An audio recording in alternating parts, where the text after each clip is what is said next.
Hey Frontline fans, welcome back to Comic Frontline and fans. You're back with me, Mike Spider Slayer, getting ready to do that all-important comic book review so you the fans can make a decision on what comic books to buy. And today, guys, we're going to be talking about The Amazing Spider-Man issue number 10. That's right, guys, as this continues the whole storyline of Scorpio Rising.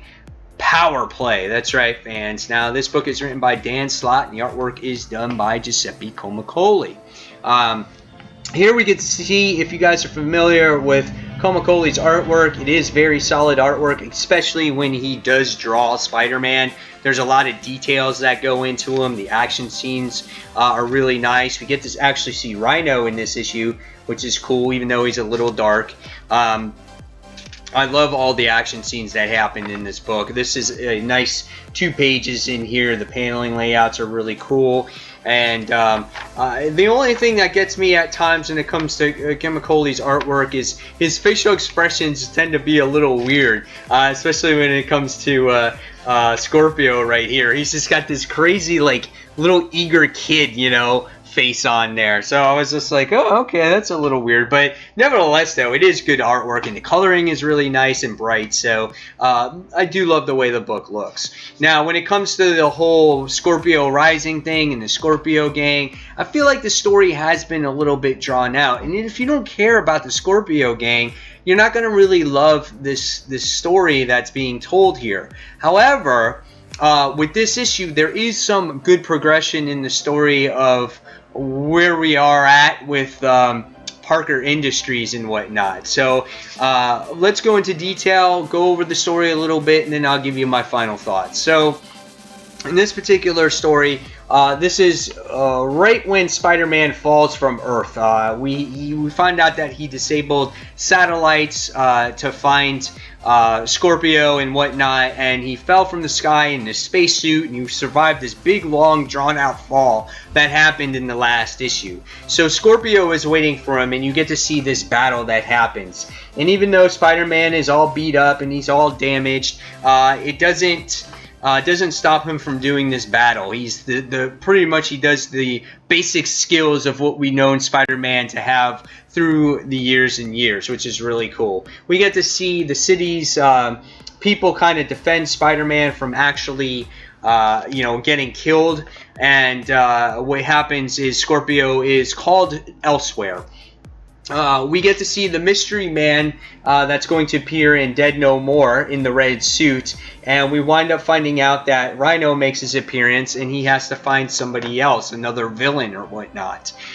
We get to see a little bit of the brain robot, and we get to see that Dr. Octopus's mind is in there, and he's talking about how Peter Parker's this perfect vessel and whatnot, and we get to see that the brain robot in this issue is acting a little weird, and I have a feeling that this is obviously planting seeds of Dr. Octopus obviously to come. So as the issue progresses, we get to see another battle commence again as they track Scorpio to his location, and whatnot, and Spider-Man does this whole battle on this subway train, and there was a lot of this going on between Spider-Man and Scorpio just fighting in here. We wind up finding out that, again, throughout the issue, we get little hints of Dead No More as the Lizard is being recruited, and Max Dillon is being recruited as well.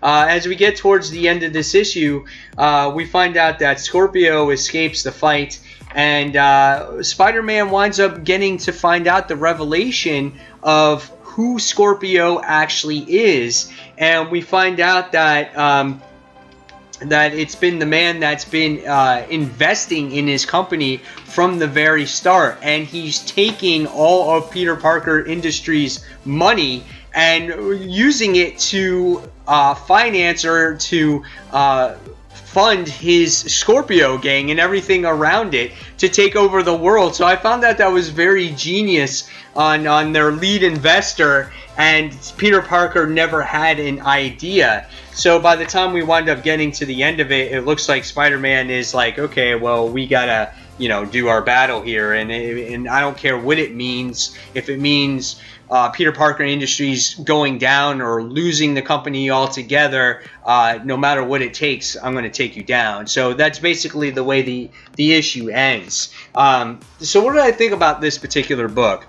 I thought this one was a much better improvement from the last issue. One of the better issues that had to deal with Scorpio rising, because you find out now that finally Peter Parker figures it out that the same guy, his lead investor has been the leader of the Scorpio gang, and I thought that was really cool. And now it's just like, no matter what's going to happen here, Peter Parker, doesn't matter what he's going to lose, he is going to leave it all on the table to save the Earth, and that is Peter Parker's personality. That's what he would do. His responsibility is save the world than anything else. So I really like that aspect of the book, and I liked seeing him trying to figure out, you know, using all his resources to figure out how to stop the Scorpio gang. So overall, I thought it was an enjoyable read. I don't think it was still up to standards to some of the other Spider-Man stories that I've read, but this one was enjoyable, and I give this one a 4 out of 5 stars, as this story had a little bit more meaning and depth to it. It just wasn't, hey, I'm falling from the space and whatnot, and it just didn't progress the story at all. At least now this shows progression, and it's getting close towards the end, and what Spider-Man is going to do, we'll see. Obviously, he's going to prevail because we go on to the next story arc, but it'll be interesting to see where the Scorpio leader actually goes, if he stays around in the universe, if he goes to jail, if Peter Parker Industries does fall, and we go back to kind of the Spider-Man that we've known. I don't know. We'll see what happens. So in the end, like I said, I give this one a 4 out of 5 stars. Guys, in the comments below, tell me what you thought of the Amazing Spider-Man issue number 10.